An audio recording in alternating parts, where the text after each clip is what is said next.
नमस्कार दोस्तों।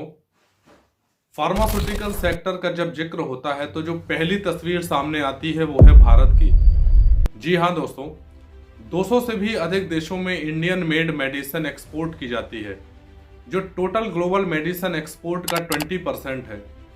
इसके अलावा भारत 50% से भी ज़्यादा ग्लोबल वैक्सीन का एक्सपोर्ट करता है। India is supplying about 60% of the vaccine requirements to the other countries already. According to statistic, year 2021 में ही भारत के फार्मास्यूटिकल सेक्टर ने 40 बिलियन US डॉलर से भी ज़्यादा की रेवेन्यू अर्न की।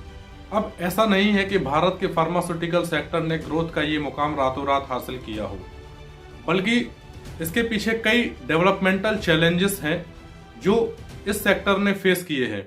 आइए जानते हैं डिटेल से। The pharmaceutical industry in India is the world's third largest in terms of volume. India exports to more than 200 countries. US is India's largest importer. Indian pharmaceutical sector के growth की journey की शुरुआत होती है 1960s के बाद।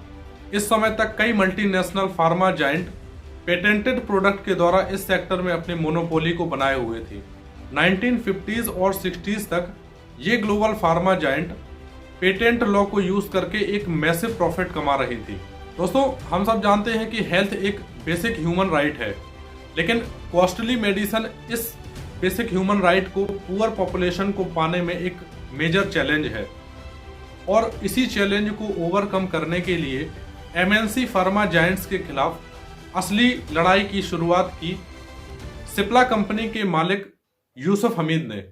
दोस्तों, सिप्ला एक प्रेस्टिजियस फार्मा जायंट है जिसकी शुरुआत की थी मुंबई के एक साइंटिस्ट ख्वाजा अब्दुल हमीद ने 1935 में।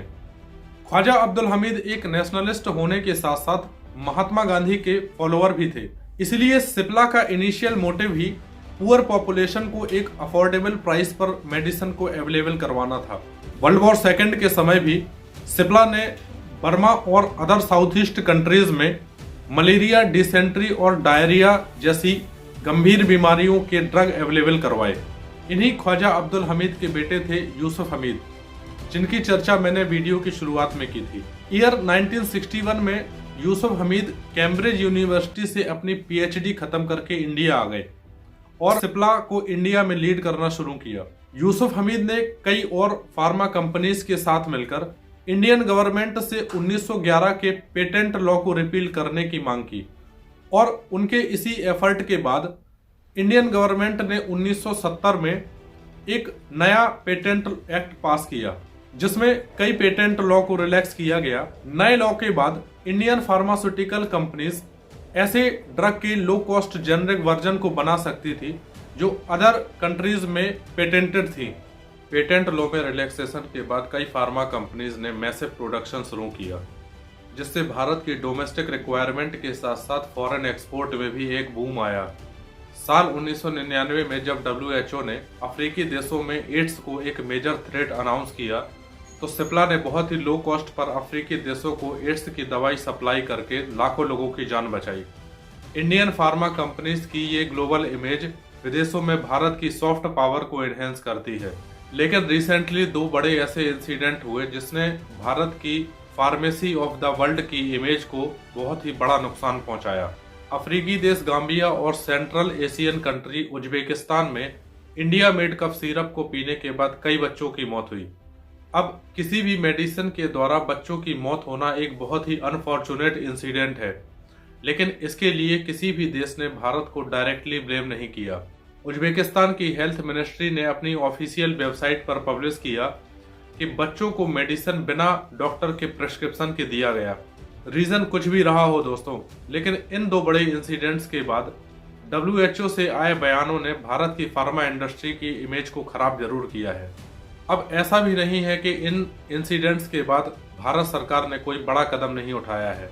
गाम्बिया और उज्बेकिस्तान में इन इंसिडेंट्स के बाद इंटरनल जांच में पता चला है कि कफ सिरप में एथिलीन ग्लाइकोल की एक्सेस अमाउंट थी, इसीलिए भारत सरकार ने एथिलीन ग्लाइकोल के प्रोक्योरमेंट वाले लॉ को और स्ट्रिक्ट कर दिया है, जिसके बाद फार्मा कंपनीज को एथिलीन ग्लाइकोल को परचेस कर पाना एक बहुत ही मुश्किल टास्क होने वाला है। आपको बता दें कि एथिलीन ग्लाइकोल एक विस्कस सब्सटेंस है जिसका यूज कफ सिरप में ग्लिसरीन के स्थान पर किया जाता है। इन फ्यूचर ऐसे इंसिडेंट्स को रोकने के लिए सरकार को कड़े कदम उठाने की जरूरत है ताकि इंडियन मेड ड्रग की क्वालिटी से कंप्रोमाइज ना हो। आपकी इस मुद्दे पर क्या राय है कमेंट बॉक्स में जरूर लिखें और ऐसे ही इंफॉर्मेटिव वीडियोस के लिए चैनल को सब्सक्राइब करें। धन्यवाद।